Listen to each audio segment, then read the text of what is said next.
I wasn't their daughter. I was their free babysitter at their beck and call. Years later, I finally learned to say no. But they took my independence as betrayal. As I turned to leave, my father's voice chased after me, hurried and panicked. At that moment, he realized for the first time that losing me wasn't because I owed them anything, but because they had never cherished me. At 18, I answered the phone while working. "You're so selfish. The family needs you, but you only think of yourself." My father's voice was like a slap. I was standing in the back kitchen of a coffee shop, my boyfriend wiping tables beside me, glancing at me out of the corner of his eye. I said, "I'm not going tonight."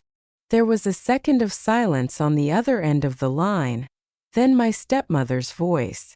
She was always gentle, soft, and polite, but every word carried control. "Honey, the children miss you. You're the only one in the family who can help." I gripped the filter glass tightly, my knuckles turning white. I said no. My stepmother chuckled. "You should feel fortunate. Not everyone has the opportunity to be the big sister." My boyfriend's movements visibly paused for a second upon hearing this. I said, "I'm not a nanny." My stepmother said, "It's normal for families to help each other." I replied calmly, "Help comes with respect." My father suddenly snatched the phone, his tone cold and hard. "You weren't like this before." "I had no choice before," I said. "Now I do." The phone was instantly hung up, leaving only the hiss of the coffee machine. My boyfriend came over and placed his hand on mine. "You did the right thing."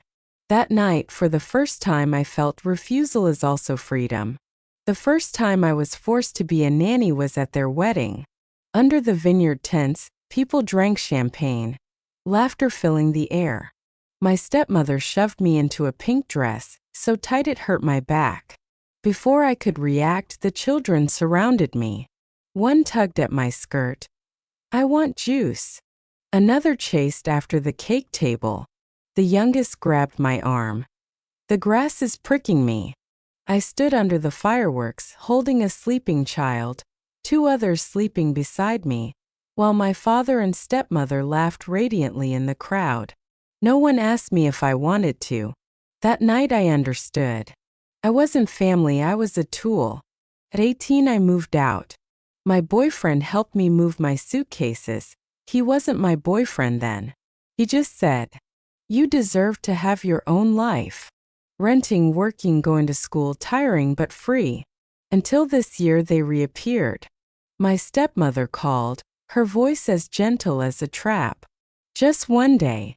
Nannies are expensive. You know, we're family." I said, "I'm expensive too." She paused for 2 seconds, then said the most classic emotional blackmail.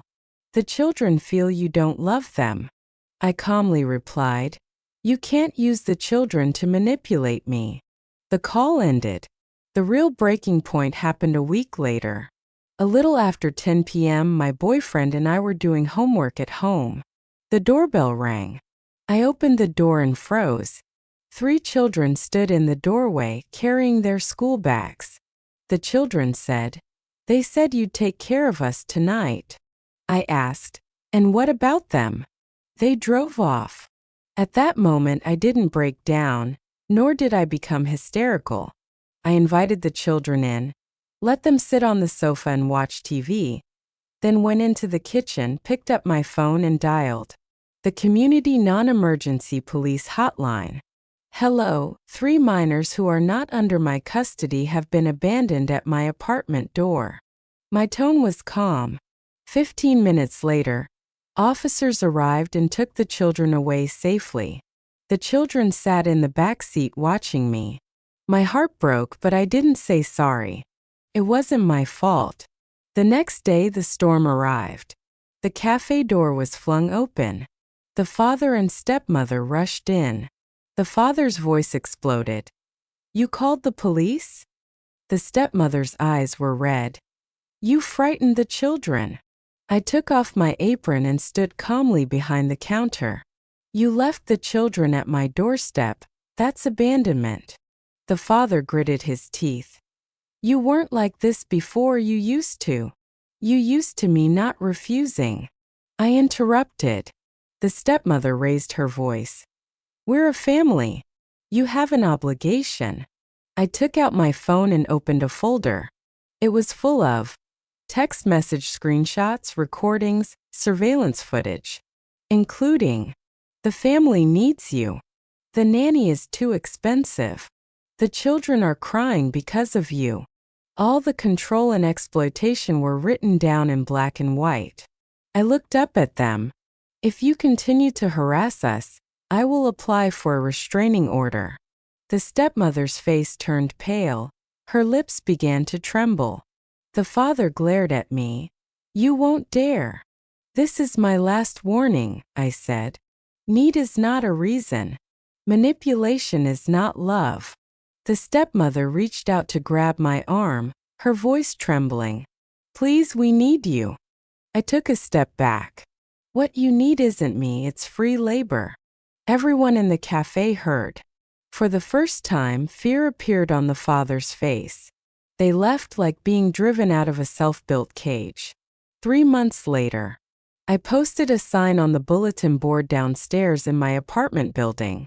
Babysitting service. Hourly rate. Professional care provided.